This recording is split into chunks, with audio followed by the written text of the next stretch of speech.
DC. My name is Katie. I work at the National Archives here in the nation's capital. As the National Archives preserves and protects the historically valuable records of the United States government and makes them available to the public. You should now be able to see a shot of the outside of the National Archives building on your screen now. And you know, we get a lot of questions here about one of our most famous documents, the Declaration of Independence. Now, contrary to what you may have seen in a popular movie, I can guarantee there is no treasure map on the back of the Declaration. However, when we decode what this document actually says, we can learn a lot about the founding of this country and why these words mean so much today. So today we're going to become experts on the Declaration of Independence, and we're going to do this by examining this document through different lenses. We're going to look at it as an artifact, as a primary source, as a persuasive text. And today's program is going to be interactive. I want to hear from you. I want to hear your observations, your questions, and we're going to dive right in. So let's start with the version of the Declaration of Independence on display in Washington, D.C. Over 1 million visitors come to see this document each year. So let's just start with your observations. How would you describe this document to someone if you were asked, to someone who wasn't looking at it? What details do you notice about its shape, color, and condition? Go ahead and use that chat box to send me your observations. Okay, I'm seeing a lot of people say it looks old. It's very faint. Yeah, why does it look old to you? What could have caused that text to fade? Hard to read, excellent descriptions, maybe not in mint condition, it's yellowed. Maybe exposure to light has caused it to fade over time. Exactly, yeah, that can be one of the reasons why documents fade. Exposure to the elements over the years. It's difficult to read. Yeah, excellent. So we're noticing some great details about this document. What do we think it's made out of? Paper, parchment. Yeah, it's actually made of parchment, which is animal hide that's been treated so that it's a smooth surface to write on. How was this document created? Is it typed? Is it handwritten? Yeah, this is written by hand, and we can see while we can't read a lot of the text, we can see it's definitely written with ink. It would have been written it's written in cursive. We have some print at the top, but a lot of the body is in cursive.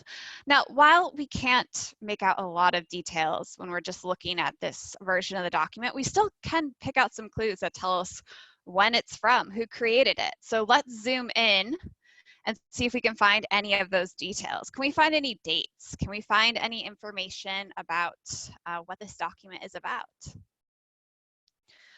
All right, yeah, I know it kind of looks like a 0 at the end of that date, but the date is July 4th, 1776. There is a little top part of that 6 right there. Excellent. And where is this document coming from? What are the biggest words we see on this section? Congress, yes, this is in Congress.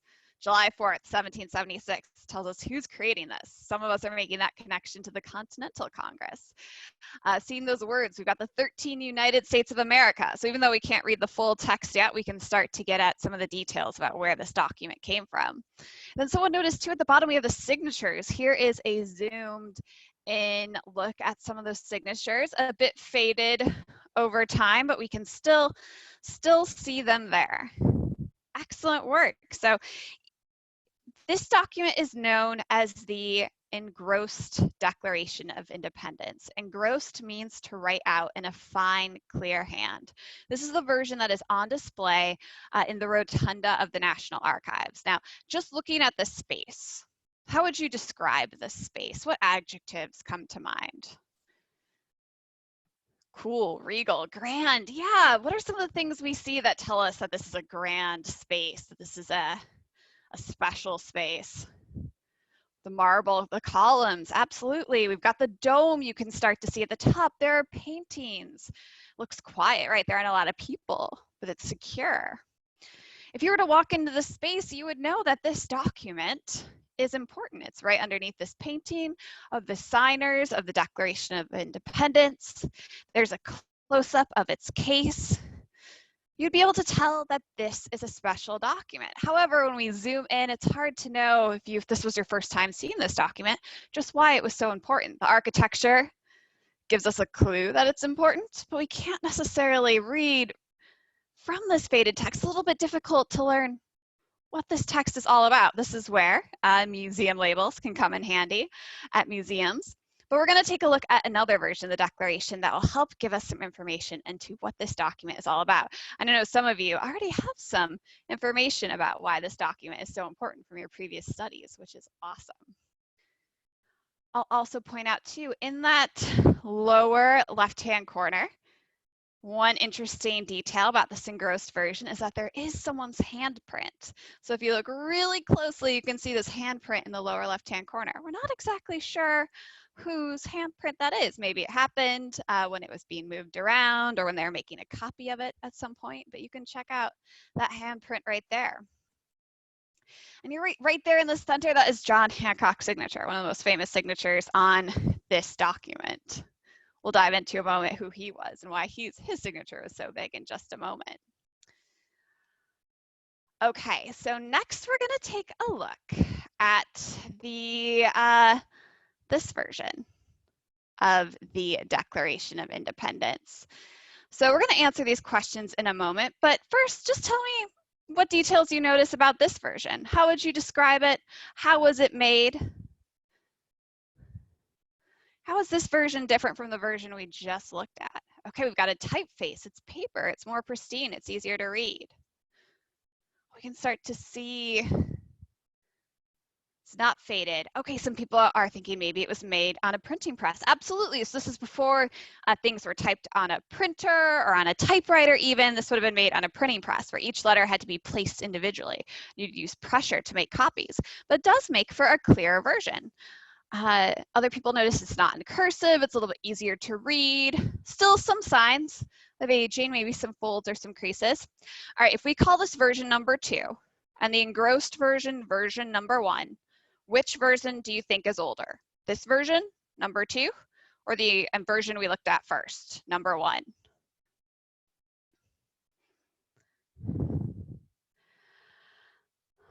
All right, looks like most people are leaning towards the engrossed version being the older version, suggesting that this one might be a little newer. Well, you know what? This is why we can't always use looks alone to date something.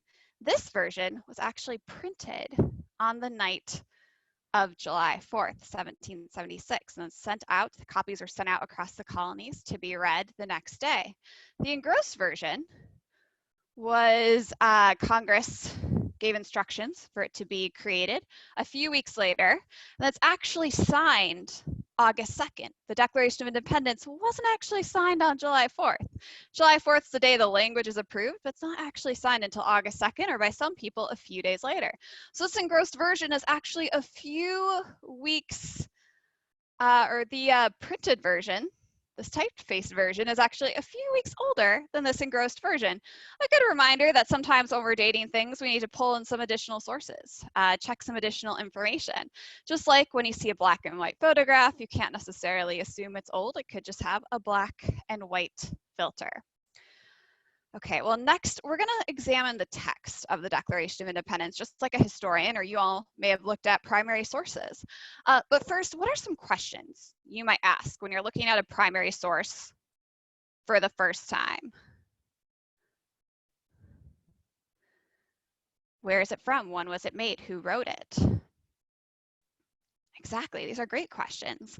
The W questions, right? Who, what, where, when, why? What does it pertain to?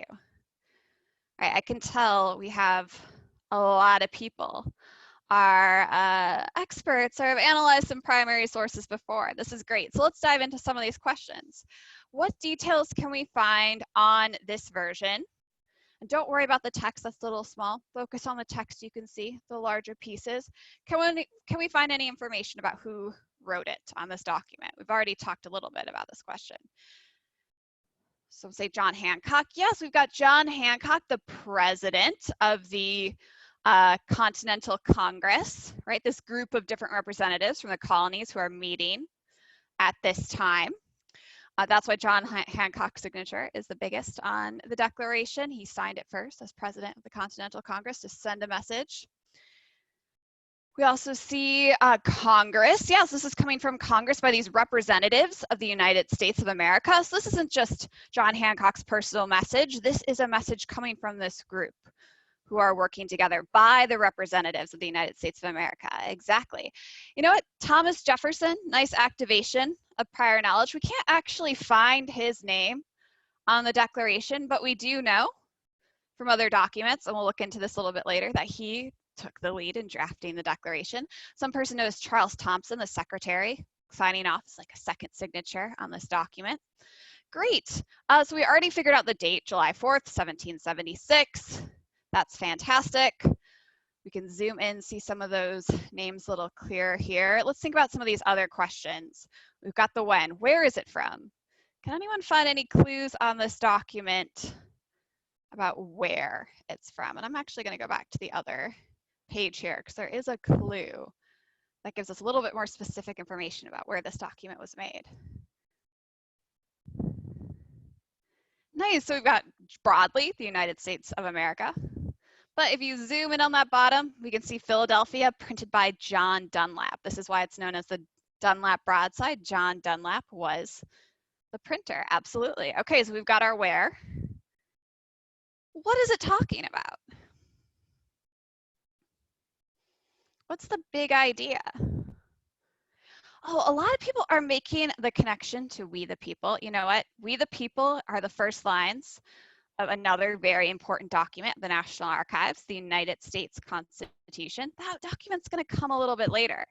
This is an earlier document that also has some big ideas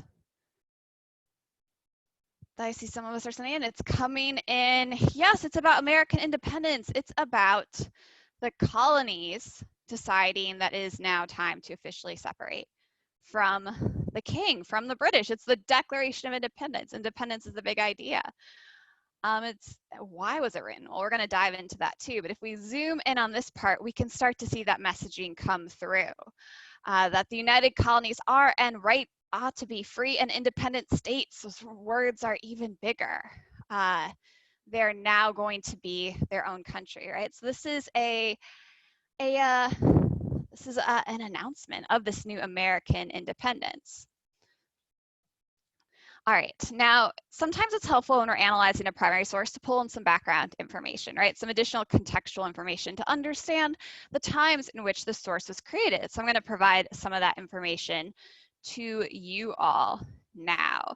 So when this document is written in 1776, the United States, the colonies, well, still colonies at the time, the British had been fighting for about a year.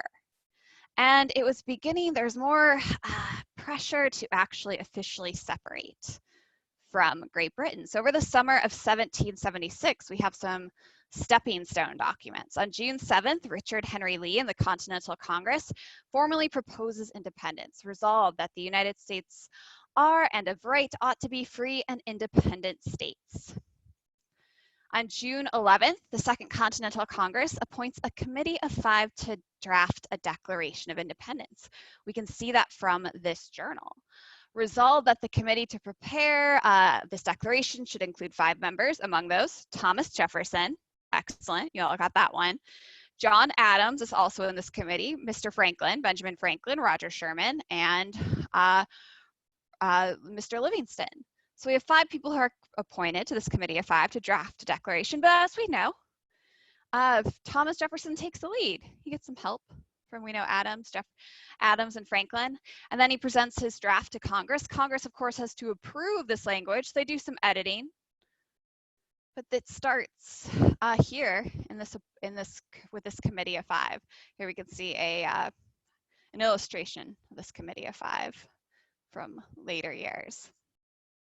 Then on August 2nd, that Lee resolution we mentioned, there's a vote to declare independence from Great Britain. And it says that resolve that these united colonies are of right and ought to be free and independent states. They are absolved from all allegiance to the British crown, that all political connection between them and the state of Great Britain is and ought to be totally dissolved. Okay. So we have a Lee resolution July 2nd. We can see the votes tallied here, that this vote that the United States should be independent.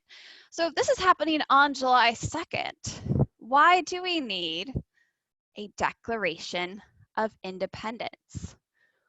Why do we need this document if this Lee resolution essentially is that vote for independence on July 2nd? Well, that's going to take us into the purpose of this document.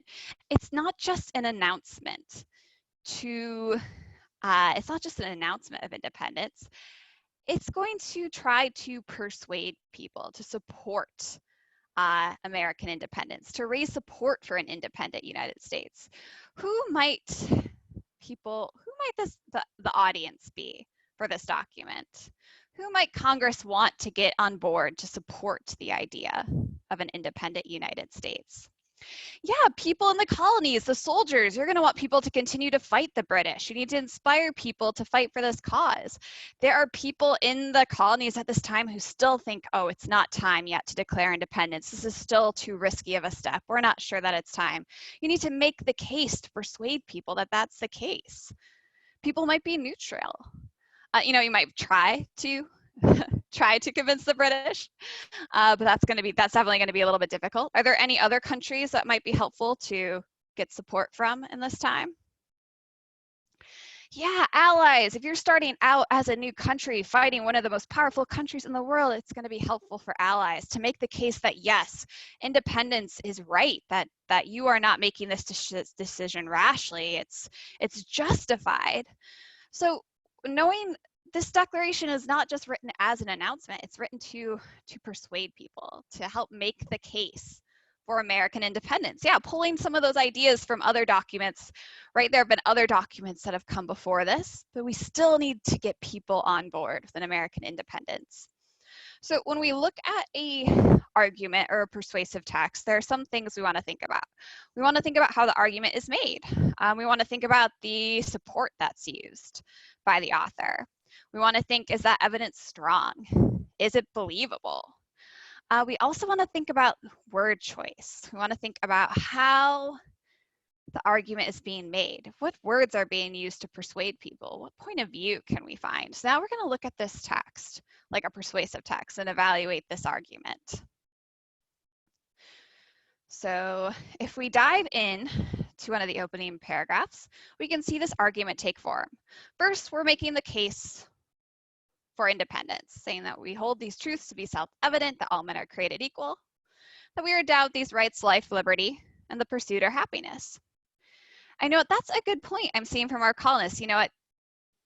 At this time, and we're going to dive into this when we talk about the legacy of these words, that all men are created equal is certainly limited in scope at this time. This is a time when slavery exists. The writers of this document don't necessarily mean all men. So we'll dive into that more. That's a great point from the comments. But the premise is we have these rights, life, liberty, then pursuit of happiness. To secure these rights, we create governments, and governments get their powers from the consent of the governed. Okay. But when a government becomes destructive of these ends, it's the right of the people to alter, abolish it, and institute a new government. So they're making this argument. And what they're going to try to prove is that the king has been destructive of the rights of the people. It is now their right to form a new government, because the present history of the King of Great Britain has been a history of repeated injuries and usurpations, and it has established a tyranny over these states. And to prove this, let facts be submitted to a candid world. So this is the argument that's set forward in the Declaration, and then the largest portion of the Declaration is going to make this case to prove how the king has overstepped, has abused the rights of the colonies. So we're going to take a look at some of these grievances, as they're called. But first, I want to talk about the power of language. If you think about like a speech that you ever listened to that's inspired you, or words to your favorite song, or if you've ever read, a poem or a book that's really spoken to you, you know that words have power. And so if we take a look at just one part of a grievance from the Declaration, what are some strong words that stand out to you in this first description of something the king has done? Death. Yeah, what are some really descriptive words here? Tyranny, absolutely. Mercenaries, right? Conjures up a certain image. Yeah, the image of death, desolation, and tyranny. Large armies, not just armies, large armies, right? There's a picture being painted in this this line item of one of the things the king has done. So we can think about, okay, how are these words carrying power? So for example, if we were to take this same phrase, we could probably say the similar idea, but in a more neutral way. Might look something like this. He is at this time transporting, he referring to the king, of course, he is at this time transporting German troops for hire for battle. So still stating what's happening, but in a more neutral way. So then what we could do next, just to think about the power of words, is we can take the same statement from the perspective of the authors, right, of the Declaration, transporting large armies of foreign mercenaries to complete the works of death, desolation, and tyranny. We could say that in a more neutral way. He is at this time transporting German troops for hire for battle. What's another way you could rephrase the same idea, but from the perspective of the British? How might the British or the king describe this same action? How could you rephrase the same line, but from the perspective of the British? This is, of course, referring to King George III. He is defending the colonies with German troops. Yeah, defending is a key word there. He's defending from these rebels. We're fighting to protect our land. Yeah, from the perspective of the British, they're going to be the ones in the right here. At this time, Americans are attempting to rebel. We must quell this nonsense with our troops. I like that one as well.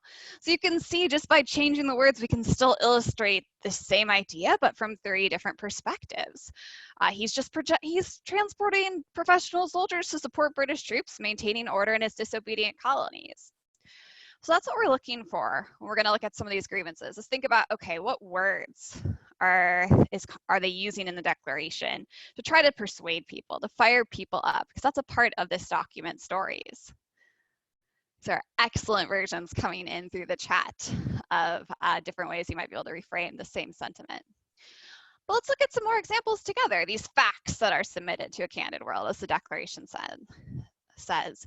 So we're going to look for thinking about as a persuasive argument what evidence is being used, that the king has established that the king is acting like a tyrant. And then can we find examples of that loaded language, that wording that attempts to influence an audience by appealing to emotion? So thinking about how is the Declaration written as a persuasive text? Let's dive in together. So here are 2 examples of 2 different grievances, numbers 14 and 15. What are these broadly? What are these grievances about? And then what descriptive words stand out to you?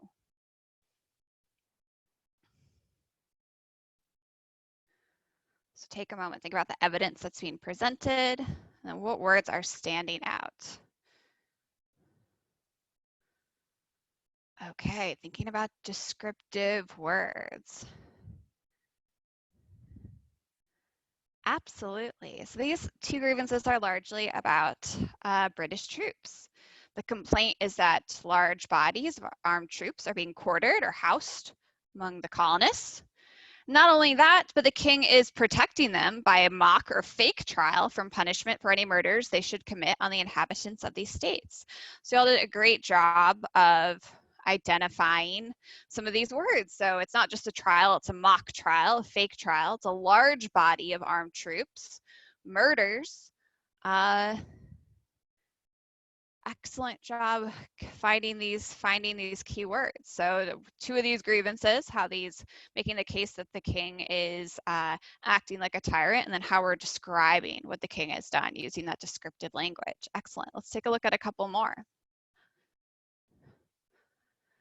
What are some of the key lines, the cases they're making in these grievances, and what are some of the examples of loaded language? They're easy to describe. All parts of the world. Good. Yeah, cutting off trade, not just with the world, with all parts of the world. That's so descriptive. It really paints an image. Depriving us, right? Depriving is a stronger word. You could say that in a more neutral way. Talking about thinking of these ideas of rights too, that now in the United States have been included in our Bill of Rights, right? The trial of benefits by jury. It's something that's being deprived. This is seen as a right of, especially of Englishmen. It's something that's not happening in the colonies. Yes, consent, that key word for imposing taxes without our consent. That's the key, right? When we talk about taxation without representation, it's the fact that this taxation is happening on the colonies by the British government without the colonies have a say in those taxes. Excellent. Cutting too, not just ending or monitoring, it's cutting. That's a very descriptive word. Excellent. All right, we've got a couple more to take a look at, just a couple of examples from the many grievances. You all are doing a great job. Let's take a look at these two examples.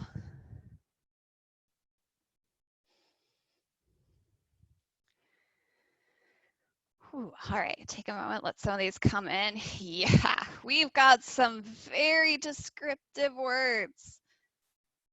So we've got plundered our seas, ravaged our coasts, burnt our towns, and destroyed the lives of our people. If you're trying to get people fired up, this is making that case right there. War, yeah, waging war against us. Abdicated, given up, right? Government here. He's said we are out of our protection. He's not even acting like our king anymore. Referring to the fact that when this declaration is printed, the British and the colonists had already, they were already fighting, right? They were engaged in these battles. So this is referencing that. References that the king had declared the colonies to be in open rebellion a few months earlier, referring to some of these acts of war between the colonists and the British. Okay, so great job identifying. This is just these are just a couple of examples of grievances from the Declaration. If we go back to let's go back to our versions of the Declaration here, so we can see the grievances, the biggest part of the document. So if we look at starting at the top there, we've got a lot of different grievances that are listed in this declaration, all kind of using that very descriptive language to make the case that the king is acting like a tyrant, that the United States is in the right to create their own government based on the argument they established in these opening paragraphs. So my next question for you all is thinking about these grievances. Can we trust this document? Now putting back our historian caps on. Can we trust this document as an accurate history of the relationship between the British and the Americans? Can we trust Thomas Jefferson here? Okay, I'm seeing yes and no's. I'm seeing mentions of bias. Yeah, tell me a little bit more. Why? Why might we need a little more information? There could be some exaggeration. Yeah, based on the words that we've read.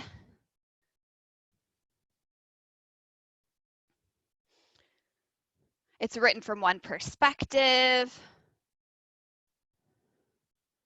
We would need information, right? If we're historians trying to piece together a timeline of the relationship between the colonies and Great Britain, between the colonies and the king, we might want to bring in some additional perspectives, right? If our goal was to figure out the history of what actually happened.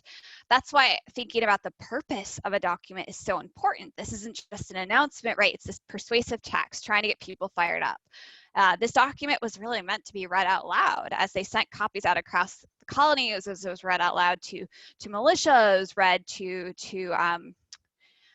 local gatherings. This was a document that was meant to get people fired up. So thinking about that and keeping in mind that bias, right, that preference for one side, yeah, we can absolutely see that in these grievances. We would want to find out the British perspective. We would want to bring in other voices if we were writing history.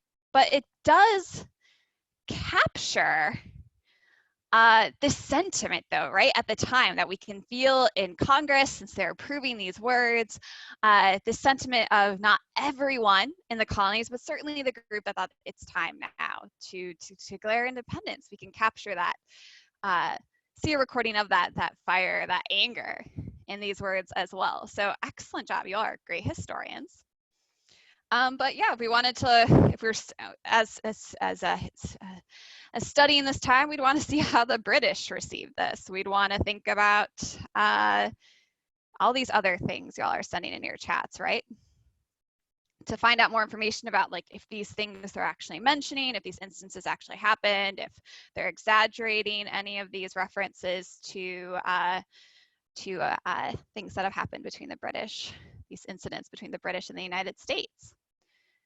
Absolutely. Okay, yeah, so Livingston is a couple of questions coming in before we move on to the next section. Yeah, so all the Committee of Five, Livingston, Sherman, Franklin, Adams, they're all members of Congress at the time, representatives, leading men of the colonies who are serving in the Continental Congress, and just one of the people who's appointed to this Committee of Five to draft the Declaration. Then, of course, Jefferson takes the lead.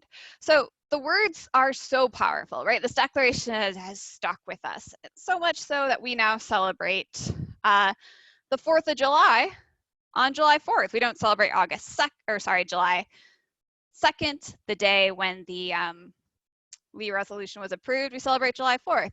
But of course, to secure independence, we need to note that some other things had to happen, right? The Declaration is this announcement of independence. We kind of think of it as this moment as now, right? Our birthday, July 4th in the United States. But of course, to actually secure independence, we need to win the war. And there's going to be quite a few years for that to happen until the Treaty of Paris in 1783.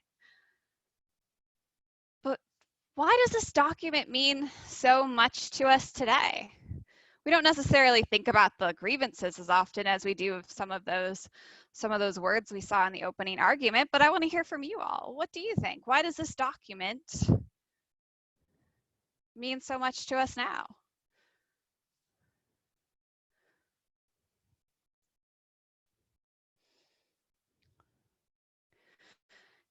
It's a founding document.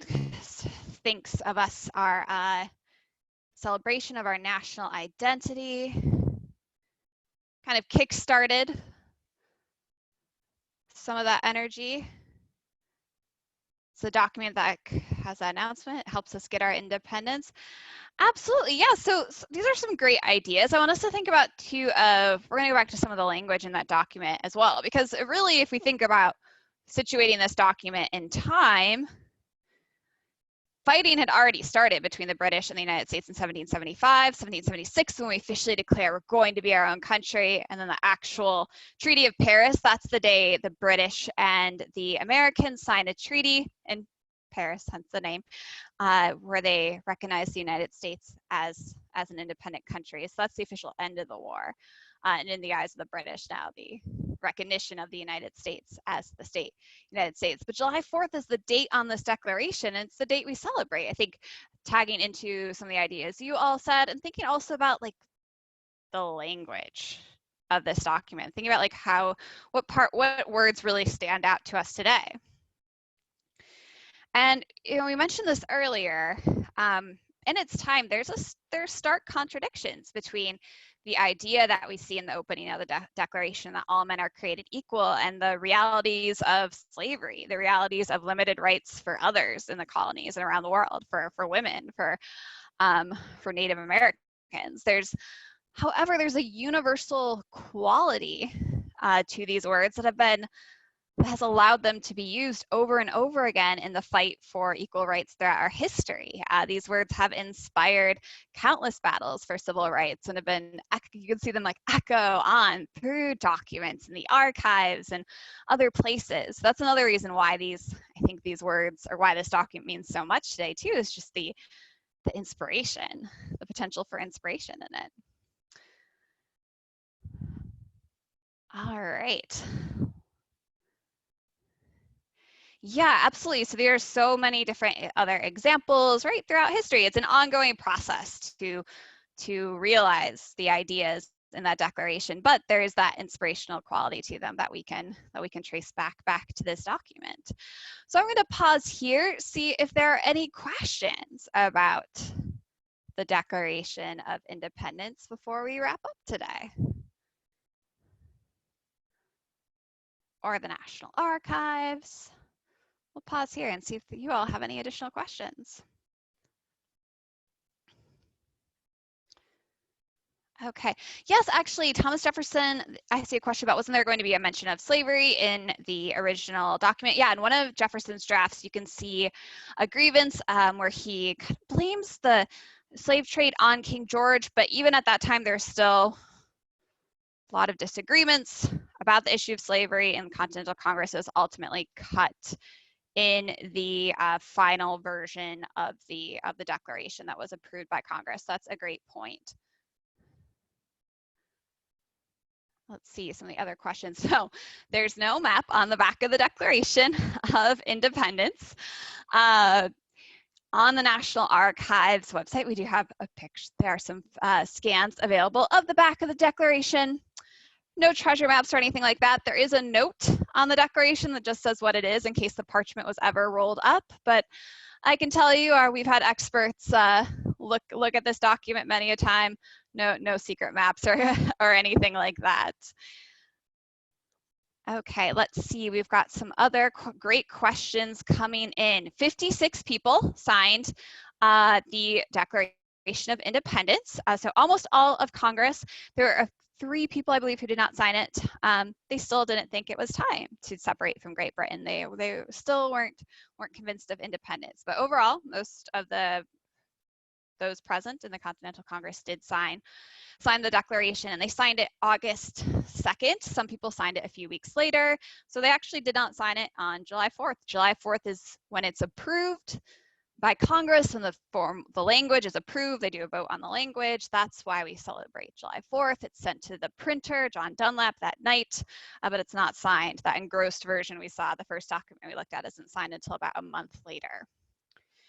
Did George Washington have anything to do with the Declaration of Independence? You know, George Washington at this time is not present in the Continental Congress. He is out leading the army. So no, he's not one of the men writing this. We'll see him play a role in the Constitutional Convention, which takes us to like, all right, the next big charter of freedom on display in the rotunda, but he's not going to sign the Declaration. Yeah, Thomas Jefferson at this time is a slaveholder. He owns enslaved people. So that again goes back to that. We talked about all men are created equal. Didn't necessarily mean by the people who wrote this document, all men. But there is again a universal quality that has allowed these words to inspire so many others in our fights for rights, and to make this the United States this idea where, you know, that equality is realized. No, we don't know where that handprint on the Declaration came from. We have some ideas, but we don't know whose handprint is it. Oh, another good question. Didn't John Adams think we would celebrate July independence on July 2nd? Yeah, John Adams even has this quote where he says, this is the day, July 2nd, I'm paraphrasing. July 2nd will be the day that we celebrate this, and that's because that's the day when the Lee Resolution is passed. That short statement we looked at earlier about how the United States is and ought to be free and independent states. But July, I think, probably just a testament to the power of the Declaration. It's July 4th. That's the day that becomes the day we celebrate the United States. Okay.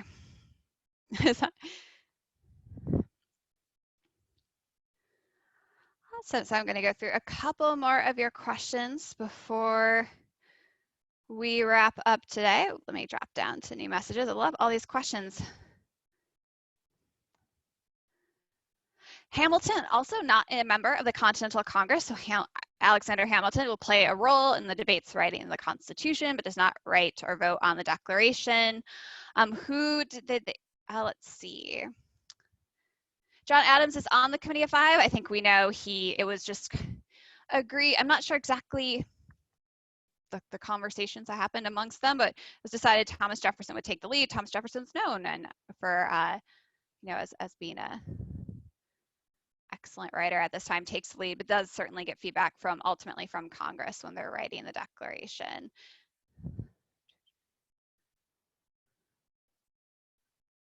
All right.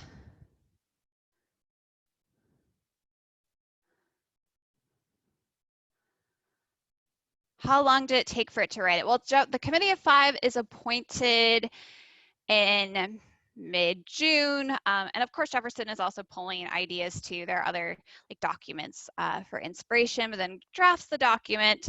It's presented to Congress and they vote on it on July 4th. So it takes about a month to actually write the Declaration.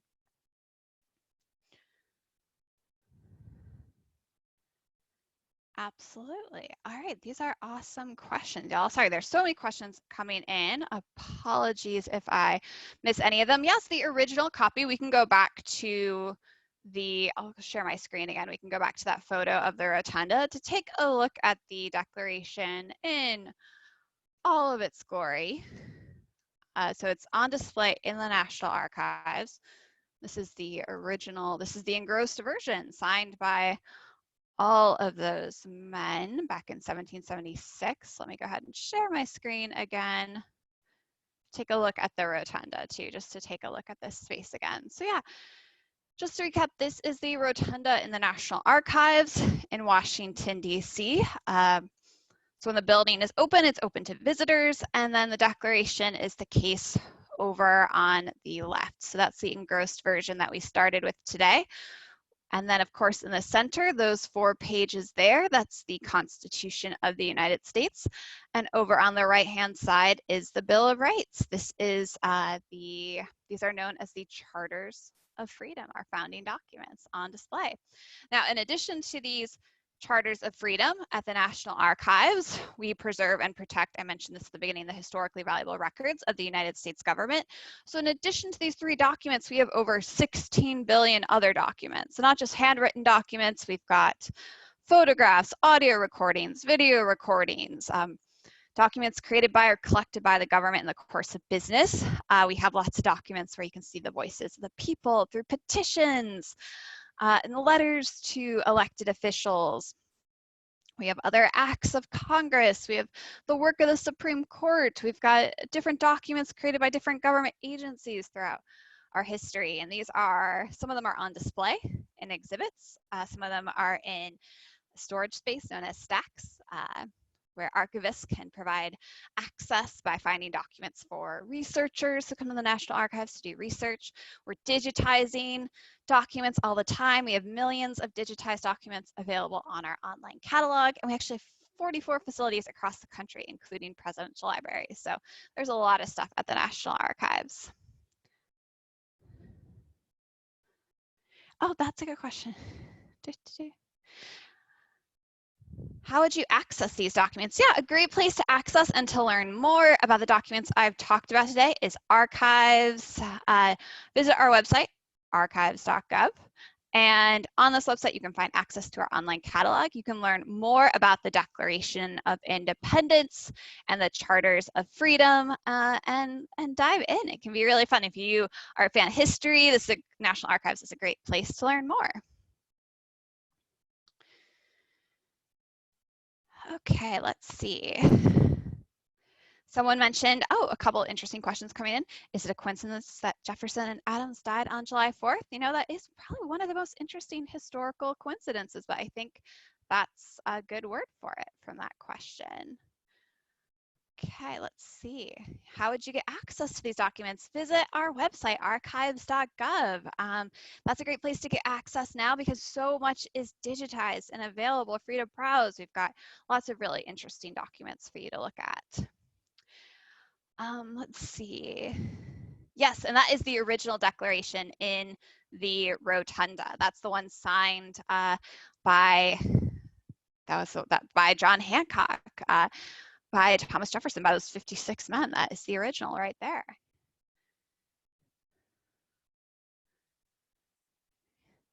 Okay. Great. So apologies if I know I've missed a lot of the questions coming in. They're coming in so fiercely, but yeah, check out archives.gov, visit our America's Founding Documents section. start to do some of your own research into some of these topics. There are a lot of really interesting stories around the Declaration and lots of resources online for you to answer some of these questions. So yep, the documents are, even though the National Archives is closed, these documents are there and secure. All And right. yes, Thank you, Katie. Thank you for your presentation, and thank you for everybody who attended. This was a really cool session. We appreciate it. yes, thank you so much. Oh yes, and that is the Declaration of Independence on my t-shirt. Nice observations.